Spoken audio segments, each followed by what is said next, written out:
التماس ہے ہمارے محترم بھائی اسد عباس گیلانی، رشیدہ بنت محمد ہاشم، علی رضا، کل وہ مؤمنین جو علیل ہیں، بیمار ہیں، پروردگار عالم کی بارگاہ میں مل کر ہاتھ پھیلاتے ہیں بار الہ تو جواسطہ حسین کی علیلہ بیٹی جناب فاطمہ صغریٰ کا، تو جواسطہ علیل کربلا مولا و آقا زین العابدین کا، بار الہ جن کے نام لیے گئے انہیں حاضرین کے قرابت داروں میں کوئی بیمار ہے انہیں کل بیمار مؤمنین و مؤمنات کو شفائے کامل و عاجل عطا فرما۔ تمام مریضوں کی صحت یابی کے لیے مل کر بآواز بلند ایک درود پڑھ دیجیے۔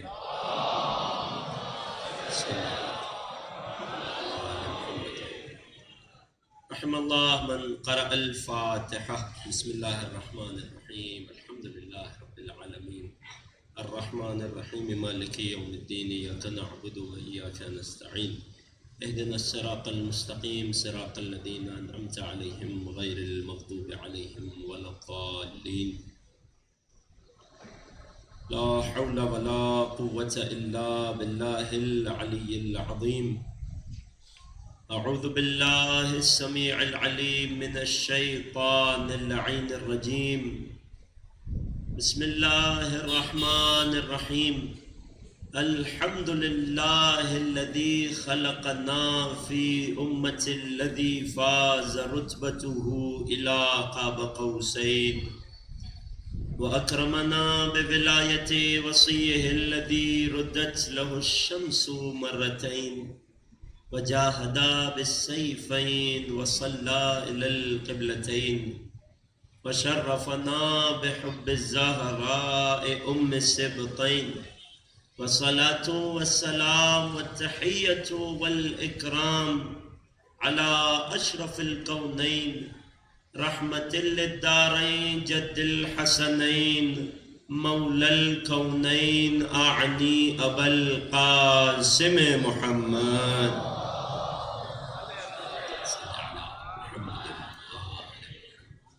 وعلى أهل بيته الأطيبين الأطهرين رحمة الله على محبيهم ولعنة الله على أعدائهم ومنكري فضائلهم وغاصبي حقوقهم أجمعين. أما بعد فقد قال الله الحكيم في كتابه الكريم بسم الله الرحمن الرحيم أم يحسدون الناس على ما آتاهم الله من فضله فقد آتينا آل إبراهيم الكتاب والحكمة وآتيناهم ملكا عظيما صدق الله العلي العظيم۔ درود ہدیہ کیجئے محمد۔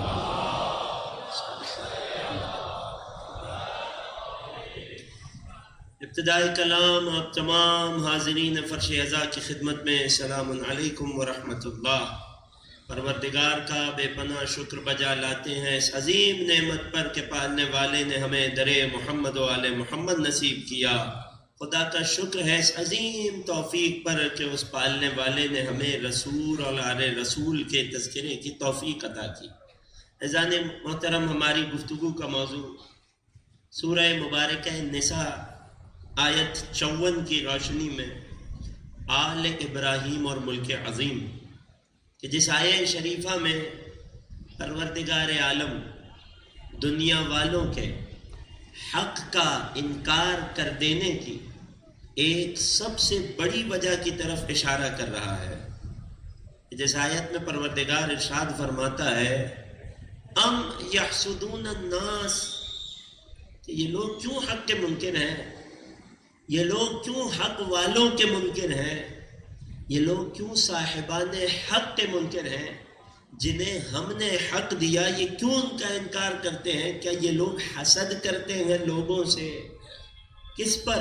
علی ما آتاہم اللہ من فضلہ، ان نعمتوں پر جو اللہ نے عطا کی اپنے فضل سے۔ خدا تعجب کا اظہار کرتا ہے، حیرت کا اظہار کرتا ہے، اگر ہم نے کسی کو اس لائق بنایا اور ہم نے اسے کچھ عطا کیا تو حسد کیوں؟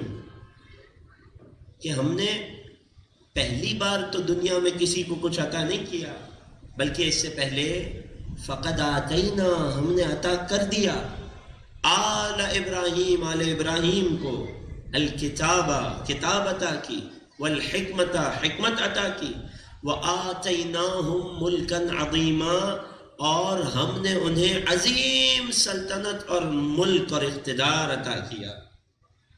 اس آیت کے ذیل میں ہماری گفتگو جاری تھی، انشاءاللہ کہ پچھلے دنوں کی باتیں آپ کے ذہنوں میں محفوظ ہیں۔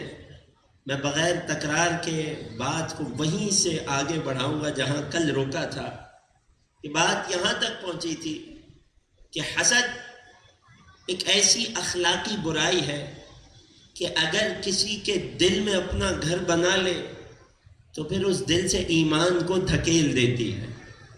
لہٰذا حسد کو کفر کی بنیاد بھی کہا گیا، اور یہ بھی کہا گیا کہ حسد ایمان کو ایسے کھا جاتا ہے جیسے آگ سوکھی لکڑی کو کھا جاتی ہے۔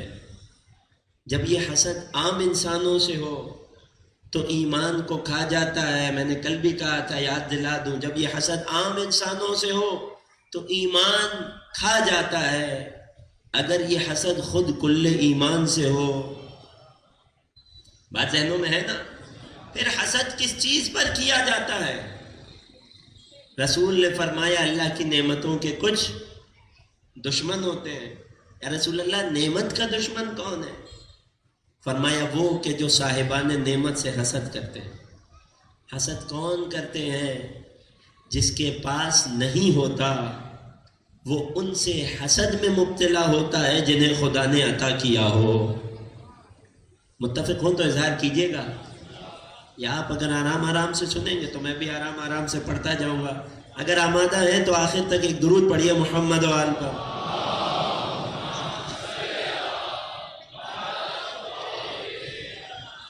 جن کے پاس نہیں ہوتا، اگر وہ کم ظرف ہوں تو جنہیں خدا نے عطا کیا ہو ان سے حسد کرتے ہیں۔ جب حسد کرتے ہیں تو کیا کرتے ہیں؟ خوب غور کیجئے گا۔ جب حسد کرتے ہیں تو کیا کرتے ہیں؟ پہلے تو دل میں یہ خواہش جاگتی ہے کہ یہ نعمت جس سے میرے ہاتھ خالی ہیں، جو میرے نصیب میں نہیں آئی، جسے عطا ہوئی ہے، اس سے بھی چھن جائے۔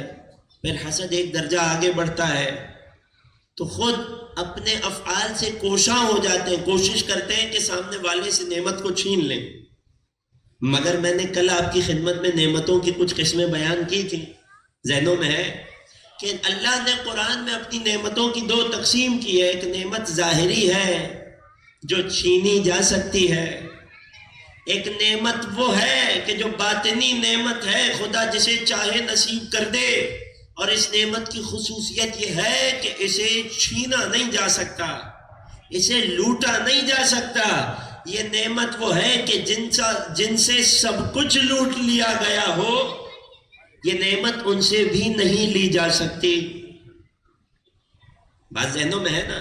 یہی وجہ ہے نا، اب یہ ایک سوچنے کی بات ہے نا، وہ جس کا سب کچھ کربلا میں لٹ گیا ہو، کل حوالہ دیا تھا خطبے کا، وہ جس سے سب کچھ کربلا میں چھین لیا گیا ہو، جن کے نفسوں کو قتل کر دیا گیا ہو، جن کے مردوں کو قتل کر دیا گیا ہو، جن کا مال و اسباب لوٹ لیا گیا ہو، جن کے خیمے جلا دیے گئے ہو، اب ایسی کون سی چیز ان کے پاس رہ گئی ہے جس پر حاکم ان سے حسد کر رہا تھا؟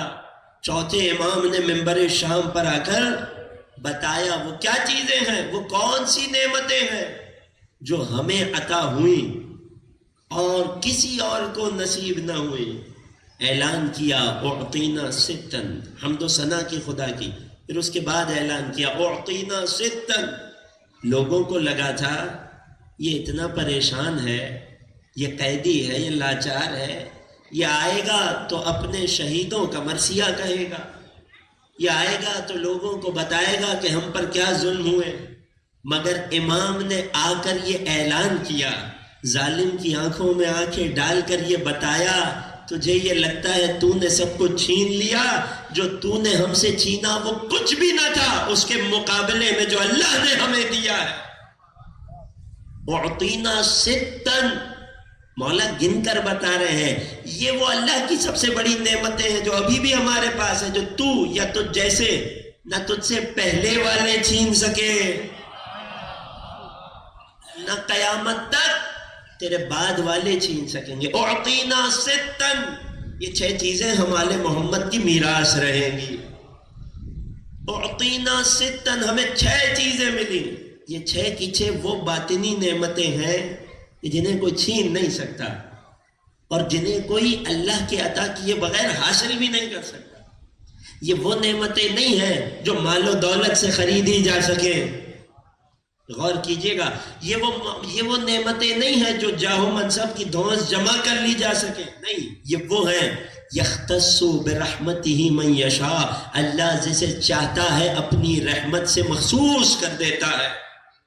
ذالک فضل اللہ یؤتیہ من یشاء، یہ اللہ کا فضل ہوتا ہے، جسے چاہتا ہے، جس کا انتخاب کرتا ہے اسی کو نصیب کرتا ہے۔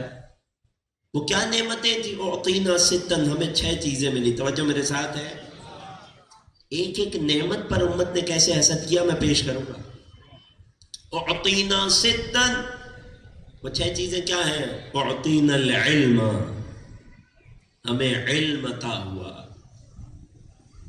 دربار دشمنوں کا تھا نا، غور تو کیجئے گا، دربار دشمنوں کا تھا۔ کوئی اٹھ کر کہہ دیتا کہ اس میں کون سی بڑی بات ہے، کتابیں تو ہم نے بھی بہت پڑھ رکھی ہیں، مگر سامنے سننے والے بھی جانتے تھے کہ دنیا میں آ کر کتابوں سے لیا گیا علم اور ہوتا ہے، اور اللہ کی جانب سے علم دے کر جنہیں دنیا میں بھیجا جائے وہ اور ہوتے ہیں۔ اعطینا العلم، ہمیں علم عطا ہوا، والحلم، ہمیں حلم بردباری عطا ہوا، والسماحت، ہمیں سخاوت و کریمی عطا ہوئی، والفصاحت، ہمیں فصاحت و بلاغت عطا ہوئی، والشجاعت، ہمیں شجاعت عطا ہوئی، والمحبت فی قلوب المؤمنین، اور سب سے بڑھ کر یہ کہ اللہ نے مومنوں کے دلوں میں ہمارے گھر کر دیے، اللہ نے مومنوں کے دلوں میں ہماری محبت عطا کی۔ اب غور کیجئے گا، یہ وہ 6 چیزیں ہیں جو امام فرماتے ہیں ہمیں عطا کی گئی۔ پھر فرمایا وَفُضِّلْنَا بِالصَّبْرِ، اور ہمیں 7 اشیاء کے ذریعے سے فضیلت اور برتری ملی۔ آیت کیا کہہ رہی ہے؟ اب یحسدون الناس، کیا یہ لوگ حسد کرتے ہیں کن سے؟ علی ما آتاہم اللہ من فضلہ، کیا یہ لوگوں سے حسد کرتے ہیں ان نعمتوں پر جو اللہ نے اپنے فضل سے عطا کی ہیں؟ مولا فرماتے ہیں ہمیں 7 اشیاء کی وجہ سے فضیلت ملی ہے۔ مولا نے گنوانا شروع کیا، سب سے پہلا نام لیا، منا رسول اللہ، تم جو بھی کر لو اللہ کے رسول ہم میں سے تھے۔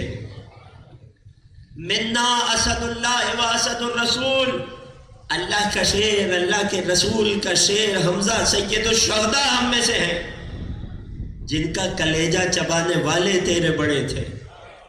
امام نے یاد دلایا منا جعفر، جعفر طیار ہم میں سے ہیں۔ اللہ اکبر۔ پھر امام نے اپنا تعارف کرایا، امام نے ہر حوالہ دیا، ہر فضیلت بتائی، اپنے جد علی اور اپنی جدہ فاطمہ سلام اللہ علیہما کی۔ درود پڑھیے۔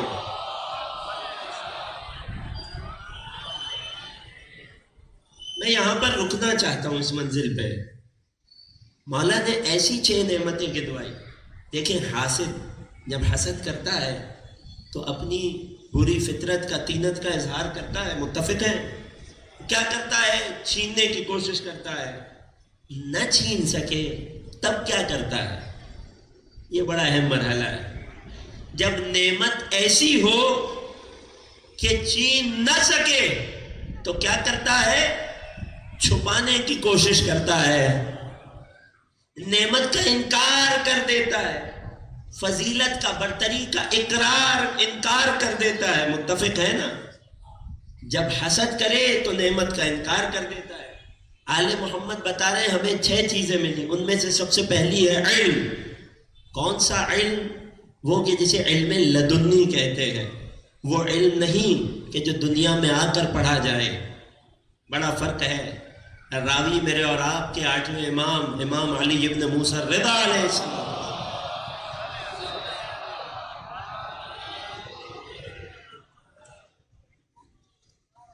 صحابی 8ویں امام کی خدمت میں آئے، مولا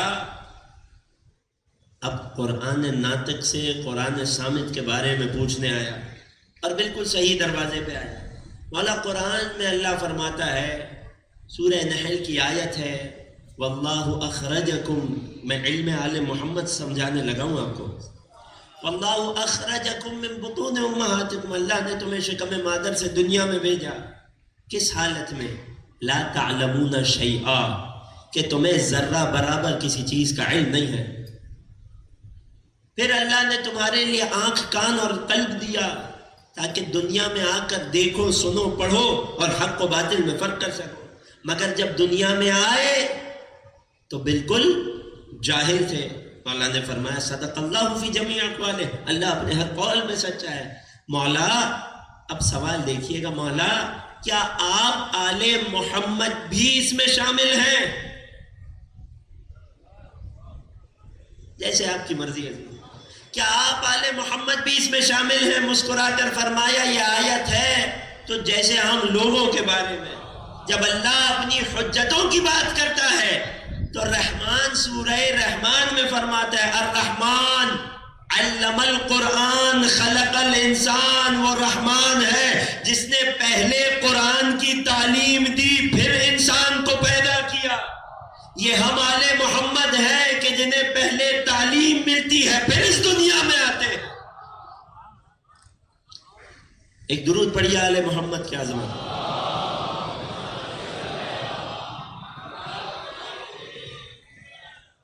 یہ ہے آل محمد کا علم، تو دنیا اس تک تو نہ پہنچ سکی، تو کیا کیا؟ پہلے اس علم کے انکاری ہوئے اور پھر اس علم سے حسد کیا۔ حسد کیا تو چھپانے کی کوشش کی، انکار کی کوشش کی، ان کی برابری کی کوشش کی۔ مثال دوں، چھٹے امام کے دور میں انہی کے شاگردوں میں ایک شاگرد تھا۔ شاگرد بھی دو قسم کے ہوتے ہیں نا، کچھ لائق ہوتے ہیں۔ یہ وہ شاگرد تھا جو اپنے استاد سے حسد میں مبتلا ہو گیا، کیوں اللہ نے انہیں امامت عطا کی، کیوں ان کے پاس جیسا علم ہے، میں سارا دن ساری رات کتابوں میں سر مار مار کے تھک گیا مگر جعفر صادق کے علم کی گرد کو بھی نہ پا سکا۔ تو اب جب حسد دل میں آیا اور ماننے والے مل گئے تو تاریخ نے اس کا یہ جملہ بھی نقل کیا۔ حسد دیکھیے گا آل محمد کے علم سے، تاریخ نے اس کا یہ جملہ نقل کیا کہ میں ہر شے میں جعفر صادق کے الٹ ان کے ضد فتویٰ دوں گا، یہاں تک کہ اگر مجھے پتا ہوتا کہ جب جعفر صادق سجدہ فرماتے ہیں تو آنکھیں کھلی رکھتے ہیں یا بند تو میں اس کا ضد فتویٰ دیتا، اگر وہ کھلی رکھتے ہیں تو میں فتویٰ دیتا کہ آنکھیں سجدے میں بند رکھی جائیں۔ یہ کیا ہے؟ یہ حسد کی معراج ہے۔ مولا نے بہت سمجھایا، علی محمد تو ہدایت کا چراغ ہے نا، چراغ تو سب کو روشنی دیا کرتا ہے۔ اگر کوئی نابینا ہو، کوئی اندھا ہو، چراغ تو سب کو روشنی دیتا ہے۔ مولا نے بار بار بلا کر سمجھایا، خبردار ہم سے قرآن کا علم لے لو مگر قیاس نہ کرو، اپنی عقل سے اللہ کے حکم کو پانے کی کوشش نہ کرو۔ ان دین اللہ لا یصاب بالعقول، اللہ کا دین اس سے بہت بالا تر ہے کہ تجھ جیسے کی سمجھ میں آ سکے۔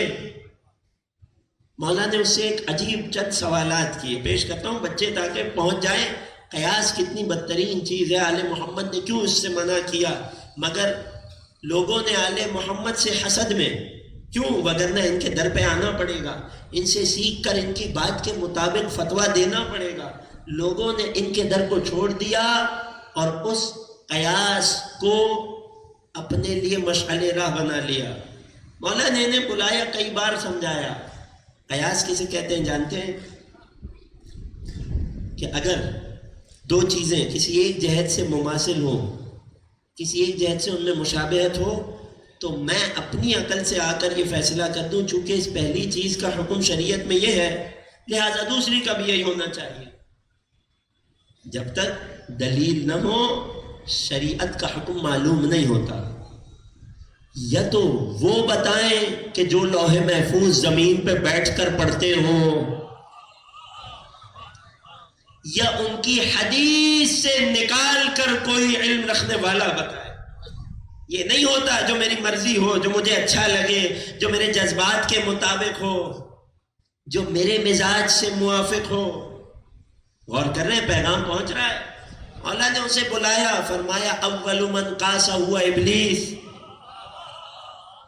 تیرے نزدیک قیاس سے حکم خدا معلوم ہوتا ہے، یاد رکھنا قیاس کس کی سنت ہے؟ سب سے پہلے اس کائنات میں جس نے قیاس کیا وہ ابلیس تھا۔ کیا قیاس کیا؟ جب اس نے یہ دیکھا کہ میں تو آگ سے بنا ہوں، آدم مٹی سے بن رہا ہے، آگ کی صفت یہ ہے کہ آگ کی لپٹیں بلندی کی طرف اٹھتی ہیں، مٹی کی خصوصیت یہ ہے چھوڑ دیا جائے تو زمین کی طرف جاتی ہے۔ تو اس نے جب یہ دونوں خصوصیات دیکھی تو خود بخود نتیجہ نکال لیا، اس کا مطلب یہ ہے کہ آگ تو مٹی سے افضل ہونی چاہیے۔ غور کیجئے گا عزیزو، اس کا مطلب تو یہ ہے کہ آگ مٹی سے افضل ہونی چاہیے۔ لہٰذا اس نے کیا کیا؟ اپنی فضیلت کا اقرار کیا، آدم کے سجدے کا انکار کیا۔ مولا فرماتے ہیں یہ وہ قیاس تھا جو سب سے پہلے ابلیس نے کیا تھا۔ لہٰذا اب تا قیام قیامت جو بھی قیاس کرے گا وہ سنت ابلیس پر چل رہا ہے۔ پھر مولا نے سوال کیا، چل میں تجھ سے چند سوال کرتا ہوں، اگر تو ان کا جواب دے دے تو قیاس کرتے رہنا۔ سوال کیا ہے؟ مولا نے فرمایا یہ بتا کہ انسان کے بدن سے خارج ہونے والی نجس رطوبتوں میں آیا پیشاب زیادہ نجس ہے یا دوسری رطوبت؟ آیا پیشاب زیادہ نجس ہے یا دوسری رطوبت؟ تو کہنے لگا کہ پیشاب زیادہ نجس ہے۔ دلیل کیا ہے؟ کہ اگر یہ بدن پر لگا ہو تو 2 یا 3 بار دھونے سے پاک ہوگا۔ غور کر رہے ہیں؟ توجہ میرے ساتھ ہے، پریشان تو نہیں ہے؟ مولا نے پھر اس سے سوال کیا تو پھر یہ بتا کہ جب انسان کے بدن سے پیشاب کی رطوبت خارج ہو تو فقط دھو لینے سے پاک ہو جاتا ہے انسان، مگر جب دوسری رطوبت خارج ہو تو اللہ نے غسل کو کیوں واجب کر دیا؟ ابھی تو نے ہی کہا تھا نا کہ یہ زیادہ نجس ہے، تو پھر اس پر فقط وضو، اس پر غسل کیوں؟ حیران ہو گیا، دنگ رہ گیا، لاجواب ہو گیا۔ طویل مکالمہ امام کا، امام نے اور کئی سوالات کیے، ہر سوال میں لاجواب ہو گیا، لیکن حسد غالب تھا، لہٰذا اپنی روش سے نہ ہٹا۔ ایک درود پڑھیے محمد و آل محمد۔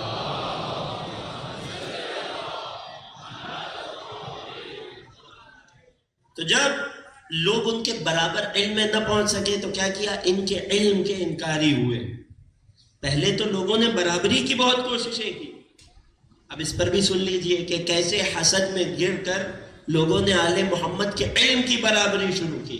ایک بہت بزرگ عالم کو جب کسی نے بتایا کہ مولا علی وہ تھے کہ جو دعوی سلونی کرتے تھے، ممبر پہ جاتے تھے اور یہ اعلان کرتے تھے جسے جو پوچھنا ہے پوچھو، اب وہ تھا کوئی، حسد کا مارا کہنے لگا اس میں کون سی بڑی بات ہے، میں بھی ممبر پہ جا کر یہ اعلان کر دیتا ہوں۔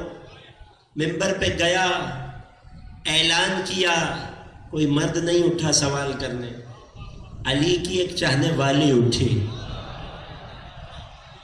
توجہ میرے ساتھ ہے؟ پیچھے بیٹھے ہوئے دوستان، ایک خاتون اٹھی، علی کی ایک چاہنے والی اٹھی، کہنے لگی اے عالم تو نے دعوی سلونی کیا ہے، بہت بڑا دعویٰ کیا ہے، میں تجھ سے کوئی مشکل سوال تو نہیں کرتی، بس اتنا بتا دے یہ جو عمامہ تو نے لگا رکھا ہے اس میں بل کتنے ہیں؟ کہنے لگا اس میں کون سی مشکل بات ہے، سر سے عمامے کو اتارا، یہ غیر تھا عزیزوں، سر سے عمامے کو اتارا اور عمامہ کھول کھول کے بل گننے لگا۔ جب عمامہ کھل گیا کہنے لگا اب دیکھ میں تیرے سوال کا جواب دے رہا ہوں، میرے عمامے میں 7 بل تھے۔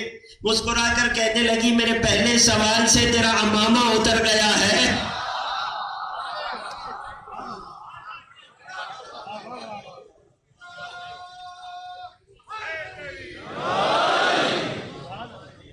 تو لوگوں نے جب ان کا مقابلہ کرنے کی کوشش کی سوائے رسوائی کے کچھ نہ ملا. جو 6 نعمتیں اللہ نے جو ان سے خاص کی کوئی اس میں ان کا شریک نہ ہو سکا. کوئی جتنی بھی کوشش کر لے. اعطینا العلم، ہمیں علم ملا. لوگوں نے ان کے علم کا انکار کیا، پہلے برابری کی کوشش کی، نہ پا سکے تو ان کے علم کو چھپایا، ان کی فضیلتوں کو چھپایا. مولا فرماتے ہیں ہمیں حلم و بردباری عطا ہوئی. لوگوں نے انہیں طیش میں لانے کی کوشش کی مگر ان کا صبر، ان کا پہاڑ جیسا صبر اپنی جگہ سے نہ ہلا سکے. مولا فرماتے ہیں ہمیں سخاوت و کریمی عطا ہوئی. وہ کہ جو اپنے تھوڑے سے مال سے سخی ہو جائے بہت بڑی بات ہے، بہت بڑی فضیلت ہے، مگر وہ کہ جو اپنے تھوڑے سے مال سے سخاوت کرے وہ اور ہوتا ہے. اور جس کے لیے اللہ نے زمین و آسمان کی ہر دولت کو مسخر کر دیا ہو، جسے اللہ نے سخی اور کریم بنایا ہو، وہ اور ہوتا ہے. لوگوں نے پہلے ان کی سخاوت کا انکار کرنے کی کوشش کی. کیسے انکار کیا؟ لوگوں نے ان کے ہاتھ میں جو مال تھا اسے غصب کیا تاکہ ان کا ہاتھ تنگ ہو جائے. غور کر رہے ہیں؟ کیونکہ لوگ دیکھتے تھے یہ اتنے سخی ہیں کہ اگر خیبر میں سب سے زیادہ مال غنیمت بھی انہیں ملتا ہے تو مدینے میں گھر کی دہلیز تک پہنچنے پر ہاتھ خالی ہوتے ہیں. کیا کیا جائے؟ مال کو غصب کیا جائے، نتیجہ کیا ہو؟ ہاتھ تنگ ہو جائے.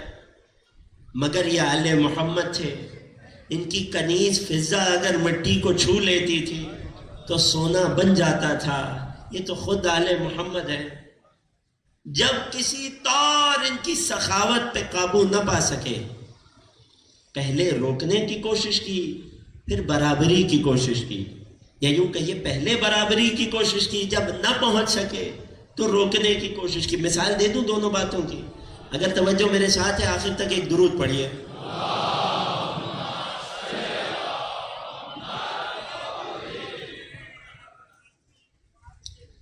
لوگوں نے پہلے برابری کی کوشش کی.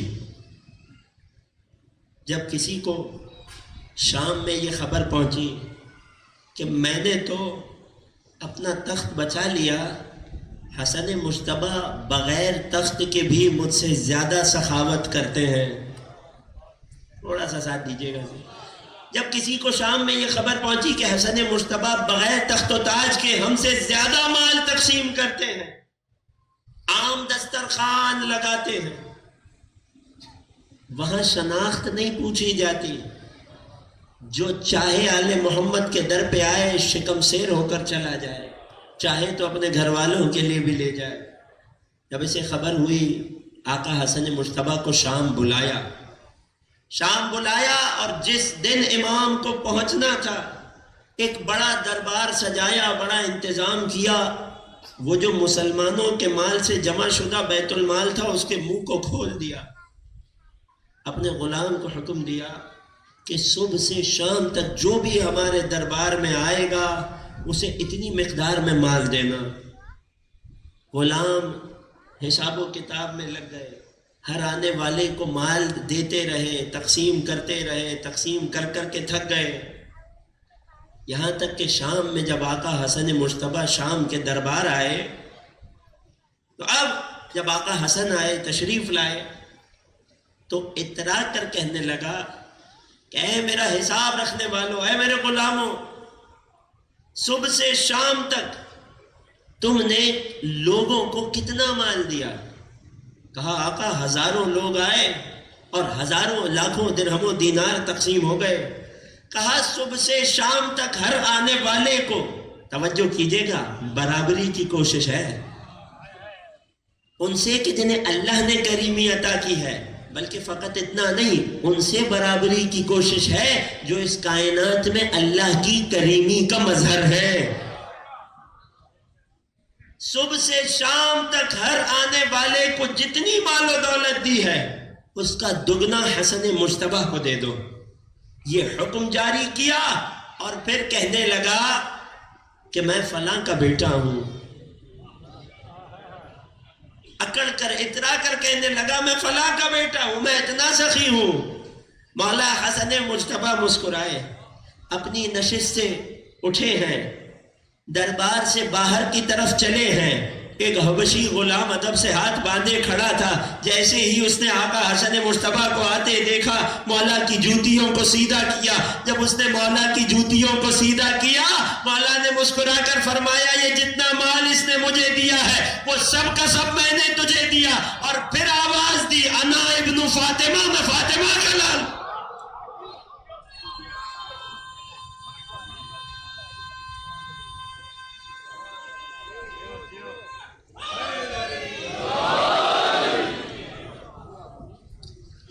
امام نے یہ کہہ کر بتایا میں ان کا لال ہوں جو 3 دن بھوکے پیاسے رہ جاتے ہیں، 3 دن کی بھوک انہیں برداشت ہوتی ہے، مگر جب سائل دروازے پہ آ جائے تو روٹیاں نہیں رکتی۔ انا ابن فاطمہ، میں فاطمہ کا لال ہوں، تیرا ہم سے کیا مقابلہ؟ جب لوگ نعمت پر فضیلت پر مقابلہ نہیں کر سکتے تو روکنے کی کوشش کرتے ہیں۔ روکنے کی کوشش ہوئی، شام سے قاصد چلا، توجہ میرے ساتھ ہے نا عزیزو، پریشان تو نہیں ہے؟ شام سے قاصد چلا۔ ذرا سوچئے چوتھے امام نے دربار شام میں، جنہیں حیات میں ایک ہی موقع میسر آنا تھا دشمن کے دربار میں خطاب کا، ان 6 فضیلتوں کو چنا اپنے تعارف کے لیے۔ اگر اس سے بڑی کوئی 6 فضیلتیں ہوتی یا ان سے بڑھ کر کوئی فضیلت ہوتی، یقیناً امام اسے بھی بیان کرتے۔ لہٰذا جو سب سے بڑی فضیلتیں اللہ نے عطا کی ہیں انہیں، ان پر سب سے زیادہ حسد بھی بنتا تھا لوگوں کا۔ تو شام سے قاصد چلا، کئی دنوں کا سفر طے کر کے مدینے پہنچا۔ ماجرا کیا ہے؟ مشکل وہی ہے کہ بادشاہ اتنی سخاوت نہیں کر رہا جتنا بظاہر ایک عام سا رہنے والا شخص سخاوت کر رہا ہے۔ بہت دنوں کے صلح مشورے کے بعد ایک خط تیار ہوا، اور خط مختصر اور جامع ہونا ضروری تھا۔ کیوں؟ کیونکہ امام البلاغت کے پاس خط کو جانا تھا، لہٰذا خط میں 4 لفظ لکھے گئے۔ وہ 4 لفظ کہ جن سے ان لوگوں کو یہ گمان ہوا کہ حسن مجتبیٰ کے ہاتھ کو کچھ روکا جائے، ان کی کریمی میں کچھ رکاوٹ ڈالی جائے۔ شام سے قاصد چلا، کئی دنوں کی تھکاوٹ سفر اٹھا کر آقا حسن مجتبیٰ کی خدمت میں پہنچا۔ جیسے ہی پہنچا امام نے فرمایا تعارف بعد میں کرانا، پہلے آ ہمارے دسترخوان سے سیراب ہو جا۔ اب جب دسترخوان سے سیراب ہوا، شکم سیر ہوا، مولا کی خدمت میں آیا، کیا لایا ہے؟ کہا شام سے خط لایا ہوں۔ امام نے خط کو کھولا ہے، پڑھا ہے، مسکرائے ہیں۔ وہ جو 4 لفظ، وہ محاورہ ہے نا، جہاں سے پتھر آئے اسے وہیں لوٹا دو، وہ جو 4 لفظوں کا خط تھا امام نے وہی 4 لفظ شام لوٹا دیے، بس ترتیب کو بدل دیا۔ اور یوں امام نے اس ایک حملے میں اپنی سخاوت کا اعلان بھی کر دیا اور اس فصاحت و بلاغت کا اظہار بھی کر دیا جو اللہ نے آل محمد کو عطا کی۔ توجہ میرے ساتھ ہے؟ وہ 4 لفظ کیا تھے؟ میرے ساتھ گنیے گا، وہ 4 لفظ تھے۔ قاصد خط میں لکھ کر آیا تھا لا خیر فی الاسراف۔ 4 لفظ ہو گئے۔ جوان توجہ کیجئے گا، یہ واقعہ نہیں، یہ پیغام ہے ہمارے لیے۔ لا خیر فی الاسراف، اسراف میں، حد سے زیادہ خرچ کرنے میں، اسراف میں کوئی خیر اور اچھائی نہیں ہے۔ یہ عجیب حملہ تھا کہ گویا مولا کو یہ سمجھانا چاہ رہے تھے کہ یہ جو آپ حد سے زیادہ کریمی کرتے ہیں یہ اسراف ہے، اس میں کوئی اچھائی نہیں ہے۔ مولا مسکرائے، وہیں اسی جگہ پر اسی لحظے مولا نے ان 4 لفظوں کی ترتیب کو بدل دیا اور خط کو شام واپس بھیج دیا، اور قیامت تک آنے والوں کے لیے جواب دے گئے۔ خط کیا تھا؟ لا خیر فی الاسراف، خیر میں کوئی، توجہ کیجئے گا، اسراف میں حد سے زیادہ خرچ کرنے میں کوئی خیر اور اچھائی نہیں ہے۔ امام نے ترتیب بدل کر یہ لکھ دیا لا اسراف فی الخیر، نیکی اور اچھائی کے کاموں میں کوئی اسراف نہیں ہوتا۔ بات پہنچی آپ تک؟ ایک بار کہا گیا اسراف میں کوئی خیر نہیں ہے، امام نے پلٹ کر لکھ دیا خیر میں کوئی اسراف نہیں ہے۔ کوئی ہمیں نیکی کی وہ حد بتا دے کہ جس سے زیادہ بڑھ کر خرچ کرنا اسراف ہو جائے۔ اب سمجھ آیا عزیزو، یہاں یہ پیغام دے کر آگے بڑھوں گا۔ اگر کوئی تم سے پوچھے کہ تم غم حسین میں اتنا کیوں لٹاتے ہو، تم عزائے حسین کے نام پر اتنا کیوں خرچ کرتے ہو، آقا حسن مجتبی 1400 برس پہلے جواب دے گئے کہ خیر کے کاموں میں کوئی اسراف نہیں ہوتا۔ بات پہنچ گئی تو ایک درود پڑھیے آقا حسن کی عظمت۔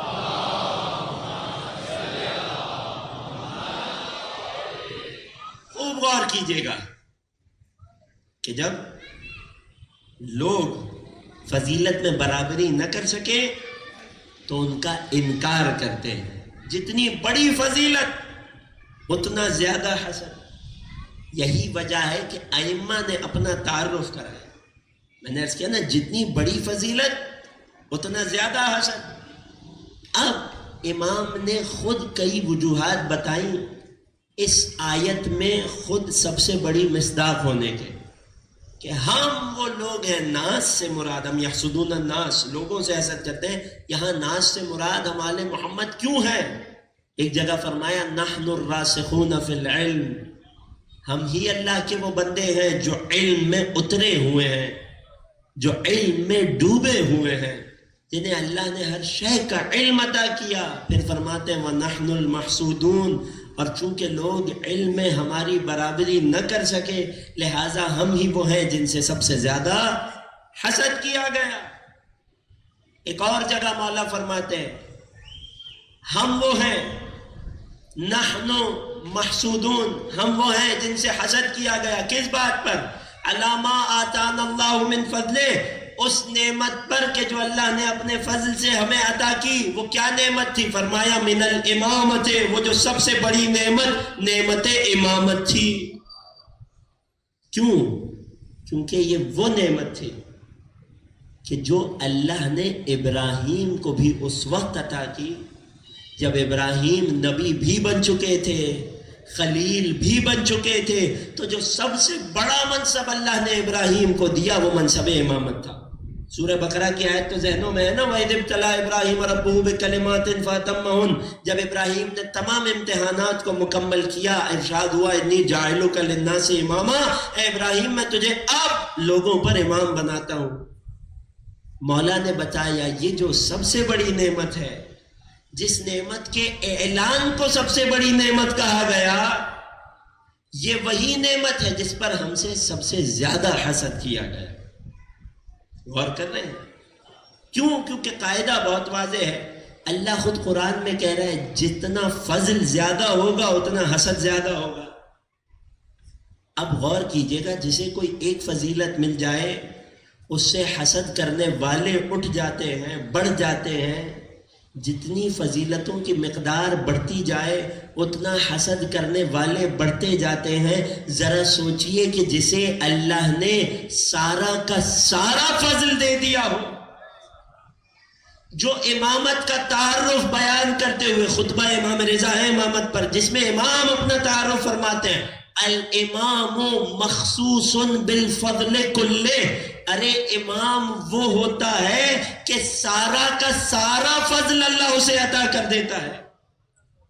آیت پر اگر غور کریں، من فضل، اللہ اپنے فضل سے کسی کو تھوڑا بھی عطا کرے اس سے بھی لوگ حسد کرتے ہیں، جسے اللہ سارا کا سارا فضل عطا کر دے۔ غور کر رہے ہیں؟ توجہ کر رہے ہیں؟ ایک اور منزل بات کو آگے بڑھاتے ہیں، درود پڑھیے محمد والے۔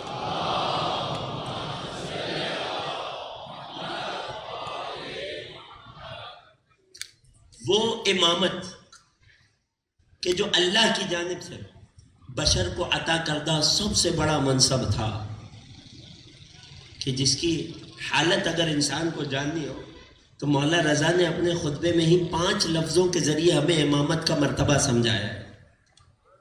اگر آمادہ ہے تو پیش کر دوں، 4 سے 5 لفظ ہیں۔ زحمتیں رحمتیں عبادتیں تمام انشاءاللہ۔ 5 لفظوں کے ذریعے سے مولا نے اس سب سے بڑے فضل کا تعارف فرمایا۔ فرماتے ہیں الامامۃ اجل قدرا،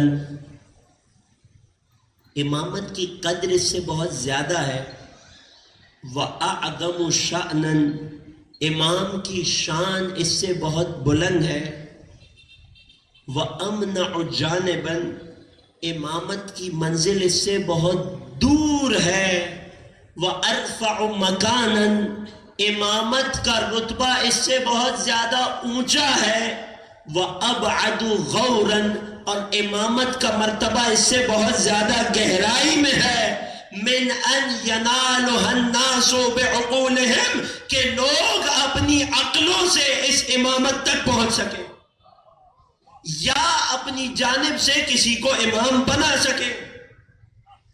یہ 5 الفاظ آپ تک پہنچ گئے؟ نہیں عزیزوں، ان کا حق ادا نہیں ہوا۔ آئیے میں تھوڑی سی اور وضاحت کروں تاکہ یہ سمجھ تو آئے کہ یہ کتنی بڑی فضیلت ہے کہ جسے امام سبب قرار دے رہے ہیں اس بات کا کہ ہم سے سب سے زیادہ حسد اس نعمت امامت و ولایت پر کیا گیا۔ یہ کون سی نعمت ہے اللہ کی؟ یہ کون سا مقام ہے؟ 5 لفظ امام نے کہے نا۔ اب ذرا آئیے ان 5 الفاظ کا تجزیہ پیش کرتا ہوں، تھوڑی سی توجہ کیجیے گا۔ آپ نے اس دنیا میں اگر کسی چیز کو پانا ہو یا کسی چیز کی قیمت کو جاننا ہو تو کتنے طریقے ہیں؟ اگر کسی چیز تک خود آپ نے مادی طور پہ اپنے وجود کے ساتھ پہنچنا ہے تو وہ چیز آپ سے چاروں جانب میں کسی ایک جانب ہوگی یا اوپر کی بلندی پر ہوگی تو کیا ہوگا؟ تھوڑی سی توجہ کیجیے گا عزیزوں۔ آپ نے کوئی چیز حاصل کرنی ہے، 4 ہی احتمال ہے نا، یا بہت، یا اوپر رکھی ہے یا نیچے ہے یا دائیں ہے یا بائیں ہے۔ آپ جائیں گے کسی بھی جانب اور اسے حاصل کر لیں گے۔ یہ کسی بھی چیز تک پہنچنے کا ایک طریقہ ہوتا ہے۔ اگر کوئی یہ گمان کرے کہ امامت جتنی بلندی پر ہے میں اپنا ہاتھ بڑھا کر اسے حاصل کر لوں، فرمایا ارفع مکانن اعلی مکانن، امامت اپنے مکان کے اعتبار سے اتنی بلند ہے کہ کوئی اس سے پہنچ نہیں سکتا۔ اگر کسی کو یہ گمان ہو کہ جیسے قیمتی ہیرے سمندر کی گہرائی میں اتر کر حاصل کر لیے جاتے ہیں ویسے امامت اتنی گہرائی میں ہو کہ میں پہنچ جاؤں، مولا فرماتے ہیں ابعد غوراً، امامت گہرائی کے اس مرحلے پر ہے کہ کوئی اس تک پہنچ نہیں سکتا۔ اگر کسی کو یہ گمان ہو کہ دائیں یا بائیں مشرق یا مغرب سفر کر کے میں امامت تک پہنچ جاؤں گا، فرمایا امنع جانباً، امامت فاصلے کے اعتبار سے تم سے اتنی دور ہے لہذا خود پہنچ تو نہیں سکتے، امامت تک نہیں پہنچ سکتے۔ کیا امامت کی قیمت، قدر و منزلت جان سکتے ہو؟ لوگ عام طور پر قیمتی چیزوں کی مقدار دیکھ کر، کوانٹٹی دیکھ کر ان کی قیمت جانتے ہیں، ان کا مقام ان کی منزلت جانتے ہیں اور اسی اعتبار سے اس کی قیمت طے کرتے ہیں اور کر رہے ہیں۔ مولا نے یہ احتمال بھی رد کر دیا، فرمایا اجل قدرن، امامت کی قدر، امامت کی مقدار اس سے بہت زیادہ جلیل اور عظیم ہے کہ تم اس تک پہنچو۔ خوب غور کیجیے گا، آخری احتمال رہ گیا۔ بعض اوقات کچھ چیزیں ہوتی ہیں جن کی مقدار تو بہت بڑی ہو، قدر تو بہت زیادہ ہو، مگر کوڑیوں کے بھاؤ بھی بکتی ہیں۔ ضروری تو نہیں ہے ہر وہ چیز جو مقدار میں زیادہ ہو قیمتی بھی ہو۔ خوب توجہ کیجیے گا عزیزوں، اگر لوہا 1 کلو ہو، 2 کلو ہو، 1 ٹن ہو تو اس کی قیمت کم ہوگی باقی دھاتوں کی نسبت، قیمتی ہیرے جواہرات کی نسبت۔ تو خبردار کوئی یہ گمان نہ کرے امامت کا عہدہ اور منصب اپنی قدر میں تو بہت زیادہ ہے مگر شاید قیمت میں کم ہو۔ تو مولا نے فوراً سے فرما دیا وَأَعْظَمُ شَأْنًا، فقط قدر و منزلت میں، فقط مقدار میں زیادہ نہیں ہے، بلکہ اپنی شان کے اعتبار سے بھی اتنا عظیم ہے۔ خلاصہ کلام یہ کہ کوئی عام انسان جتنی بھی کوشش کر لے امامت کی فضیلت کو، امامت کے فضل کو سمجھ نہیں سکتا۔ جسے انسان سمجھ نہ سکتا ہو اس فضیلت کو پا لینا تو بہت دور کی بات ہے۔ غور کر رہے ہیں؟ اور یہی دلیل امام نے بتائی، جب تم فضیلت کو سمجھ نہیں سکتے، جب تم کسی منصب، کسی عہدے کو سمجھ نہیں سکتے، تو تم کسی کو امام بنا کیسے سکتے ہو؟ ایک درود پڑھیے محمد و آل محمد کے عظمت۔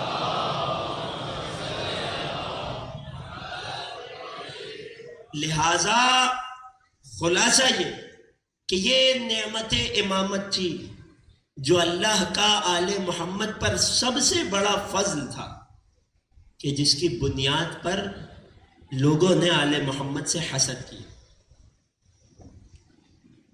اگلی منزل وہ کون کون تھے کہ جنہوں نے رسول اور آل رسول سے حسد کیا، اور کس کس مرحلے پر کیا، کہ تب جا کر بات پہنچے گی آیت کے اگلے لفظ آل ابراہیم پر، اور یہیں سے انشاءاللہ میں بات کو کل آگے بڑھاؤں گا۔ کون کون تھے، زمانے کے کس کس مرحلے میں کیسے کیسے انہوں نے آل رسول سے حسد کا اظہار کیا۔ ایک بہت بڑا اظہار میدان کربلا میں ہوا کہ جب کسی کی فضیلت کو حاصل نہ کیا جا سکے تو صاحب فضیلت کو قتل کر دیا جائے۔ آج 5ویں محرم کا دن گزرا ہے۔ آج آپ کی خدمت میں آج سے خانوادہ حسین کے شہداء کا تذکرہ ہوگا، اور سب سے پہلا ذکر اہل بیت کے شہداء میں اس بی بی کے شہزادوں کا ہوتا ہے کہ جس نے کبھی خود اپنے بچوں کا پرسہ نہیں لیا، جب بھی قبول کیا اپنے بھائی حسین کا پرسہ قبول کیا۔ آج جناب زینب علیہ کی بارگاہ میں ان کے دونوں شہزادوں کا پرسہ پیش کرنا ہے۔ آمادہ ہیں عزیزوں؟ راتیں گزر رہی ہیں، دن آگے بڑھ رہے ہیں، ہم روز عاشور کے قریب تر پہنچتے جا رہے ہیں، دلوں میں حسین کے غم کی لہروں میں اضافہ ہوتا چلا جا رہا ہے۔ یہاں یاد رکھنا کہ اس ماہ محرم نے آل محمد پر کیا اثر چھوڑا، کہ میرے 8ویں مولا فرماتے ہیں ان شہر محرم اقرح جفوننا واسبل دموعنا، یہ ماہ محرم اس بات کا سبب بنا کہ ہم آل محمد کے آنسو بہت زیادہ بہے۔ کتنے بہے مولا؟ فرماتے اقرح جفوننا، اتنے بہے کہ ہماری آنکھیں زخمی ہو گئی۔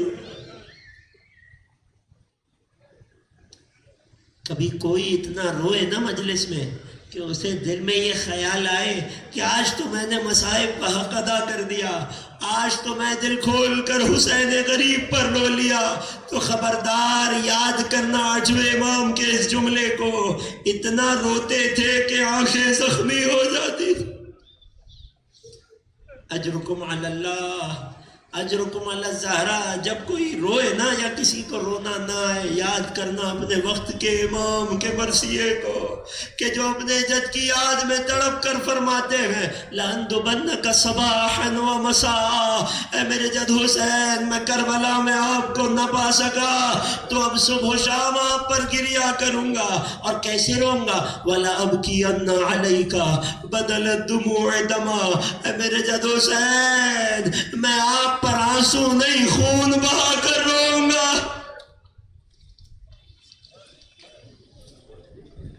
جب کبھی حسین کے غم میں آنکھ خشک محسوس ہو، اپنے وقت کے امام کے گریے کو یاد کرنا، مولا خون بہا کے، اور کیوں نہ روئیں کہ یہ غم اتنا بڑا ہے، یہ مصیبت اتنی بڑی ہے۔ آج تذکرہ اون محمد ہے۔ جب قافلہ حسینی مدینے سے چلا، ایک منزل آئی کہ کسی نے ندا دی کہ جناب عبداللہ تشریف لا رہے ہیں۔ آقا حسین نے قافلے کو ٹھہرا دیا، ایک خیمہ نصب کیا گیا جناب زینب علیہ کے لیے۔ حضرت عبداللہ تشریف لائے، جیسے ہی عبداللہ کو دیکھا ہاتھ جوڑے، اے عبداللہ یقیناً اللہ نے آپ کو مجھ پر ولایت دی ہے، اے عبداللہ اگر آپ حکم کریں گے تو یہ زینب یہاں سے آپ کے ساتھ گھر لوٹ جائے گی، مگر اے عبداللہ یاد رکھنا یہ بہن اپنے بھائی حسین کے بغیر زیادہ دنوں تک جی نہ پائے گی۔ عبداللہ نے ہاتھوں کو جوڑا، ہے شہزادی ہے آقا زادی، میں نے کب آپ کو حسین سے دور رکھا؟ اے آقا زادی میں تو اپنے ساتھ قربانی کا سامان لایا ہوں، جب کہیں راہ میں نواسہ رسول پہ کوئی کٹھن وقت آ جائے تو ایک کو اپنی جانب سے حسین پر قربان کرنا، دوسرے کو میری جانب سے قربان۔ اجرکم علی اللہ، اجرکم اللہ زہرا، رونے میں نہ شرمانا عزیزوں۔ چھٹے امام کی دعا کو یاد رکھنا ہے، رحم دل کا سرخط التی کانت لنا، اے خدا ان آوازوں پر رحم فرما جو ہمارے جد حسین کے غم میں بلند ہوتی۔ اجرکم علی اللہ، اون محمد چلے ہیں قافلہ حسینی میں۔ شب عاشور آئی، دونوں شہزادے آپس میں بات کر رہے ہیں، اے بھیا کل ایسی جنگ لڑیں گے کہ دشمنوں کو خبر ہو جائے ہم حیدر کرار کے نواسے ہیں، ہم جعفر طیار کے پوتے ہیں۔ روز عاشور آیا، دونوں شہزادے بار بار ماموں کے پاس آتے مگر حسین اجازت نہ دیتے، تڑپ کر ماں کے پاس آئے، ماں آپ نے کہا تھا حسین کے بچوں سے پہلے حسین پر قربان ہونا، مگر ماموں اجازت نہیں دیتے۔ بہن خود اٹھی ہے، چل کر بھائی کے خیمے میں آئی ہے، اے حسین آج تک تیری بہن نے تجھ سے کچھ نہ مانگا، آج یہ بہن سوال لے کر آئی ہے، میرے بچوں کو رن میں جانے کی اجازت دے۔ حسین نے اجازت دی ہے، دونوں شہزادوں کو تیار کیا۔ عباس کے شاگرد ہیں، میدان میں اترے ہیں، ایک بھائی نے میمنے پہ حملہ کیا، ایک بھائی نے میسرے پہ حملہ کیا، حملہ کرتے جاتے ہیں، رجس پڑھتے جاتے ہیں، آؤ ہم تمہیں حیدر کرار کی جنگ دکھائیں، آؤ جعفر طیار کی جنگ یاد دلائیں، خوب جنگ کی، خوب حملے کیے، 3 دن کے پیاسے تھے مگر شیر کی طرح لڑے ہیں، یہاں تک کہ ایک بھائی نے فوجوں کو دھکیل کر فرات کنارے تک پہنچا دیا۔ جیسے ہی قریب پہنچا دوسرے بھائی کی آواز آئی، اے بھیا خبردار پانی نہ پینا، ابھی حسین ماموں کا علی اصغر پیاسا۔ اجرکم علی اللہ، اجرکم علی الزہرا، خدا کوئی غم نہ دے آپ کو سوائے غم حسین۔ خدا جناب زینب کی اجڑی گودی کے صدقے میں ہر بے اولاد کو اولاد نرینہ عطا کر دے۔ اللہ اکبر، جناب زینب کے یہ شیر جم کر رہے ہیں، ادھر جناب زینب اپنے خیمے میں مصلی بچھائے دعا کر رہی ہے، پروردگارا میرے بچوں کی خیر کرنا، میرے بچوں کو طاقت دینا، میری قربانی کو قبول کرنا۔ ایک مرتبہ جب دونوں شہزادے حملوں کی تاب نہ لا سکے، جب لعینوں نے حکم دیا یہ علی کے شیر ہیں، یہ عباس کے شاگرد ہیں، انہیں گھیر کر مارا جائے، چاروں جانب سے گھیرا گیا، چاروں جانب سے حملہ ہوا، ایک مرتبہ زخموں کی تاب نہ لا سکے، زمین کربلا پر آئے، آواز دی ماموں ہمارا آخری سلام قبول۔ ادھر سے حسین سوار ہوئے، ادھر سے عباس چلے ہیں، جب قریب پہنچے تو ایک شہزادے میں رمق تھی، دوسرے کی روح پرواز کر چکی تھی۔ جب شہزادے نے آقا حسین کو اپنے سرانے دیکھا کہنے لگے، ماموں اماں سے کہہ دینا ہم نے حق ادا کر دیا۔ اجرکم علی اللہ، حق ہے، حق ہے۔ جناب زینب اولیاء بانیہ فرش ازا ہے، وہ بی بی کہ جس نے کبھی اپنے بچوں کا پرسہ نہ لیا، آج اس بی بی کو پرسہ دینا ہے، رونے میں نہ شرمانا۔ حسین نے ایک بھانجے کا لاشا اٹھایا، عباس نے دوسرے کا لاشا اٹھایا، خیمہ گاہ کے قریب دونوں لاشوں کو سجایا، تلاش کرنے لگے ان بچوں کی ماں کہاں ہے۔ حسین جناب زینب کے خیمے میں آئے، جناب زینب کو خبر کیا، آؤ اے بہن اور اپنے بچوں سے آخری رخصت لے لو۔ جناب زینب اولیاء آئی ہے، اپنی عمر بھر کی کمائی کو اپنے خیمے کے دروازے پہ دیکھا، ایک طرف ان کا لاشا، آخری جملے زحمتیں تمام، ایک طرف محمد کا لاشا، دونوں لاشوں کے بیچ میں بیٹھ گئی، دونوں بچوں کے سینوں پہ ہاتھ رکھا، آسمان کا رخ کیا، اللہم تقبل منا ھذا القربان، اے پروردگار مجھ سے اس قربانی کو قبول۔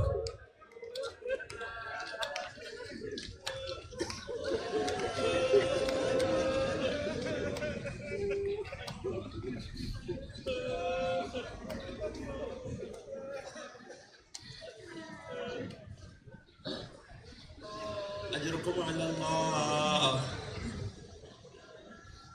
اجرکم علی الزہراء، الا ولعنۃ اللہ علی القوم الظالمین، وسیعلم الذین ظلموا آل محمد ای منقلب ینقلبون۔ بار اللہ تجھے واسطہ غربت آل اطہار کا، تجھے واسطہ مظلومیت آل پاک کا، بار الہ تجھے واسطہ جناب زینب کی اجڑی گودی کا، تجھے واسطہ جناب زینب کے دونوں شہزادوں کا، بار الہ جو مومنین بے اولاد ہیں انہیں اولاد نرینہ و صالحہ عطا فرما۔ بار الہ ہم سب سے اس ذکر کو اپنی بارگاہ میں قبول فرما۔ بار الہ ہمارے ناسوؤں کو قلب نازنین مادر حسین کے لیے مرہم کا باعث قرار دے۔ جو مومنین فرش عزا پہ بیٹھے ہیں، دلوں میں جو حاجتیں لیے بیٹھے ہیں، ہماری تمام دلی حاجات کو بر فرما۔ جو پریشان حال ہیں ان کی پریشانیوں کو دور فرما، جو بیمار ہیں انہیں شفائے کامل و عاجل عطا فرما۔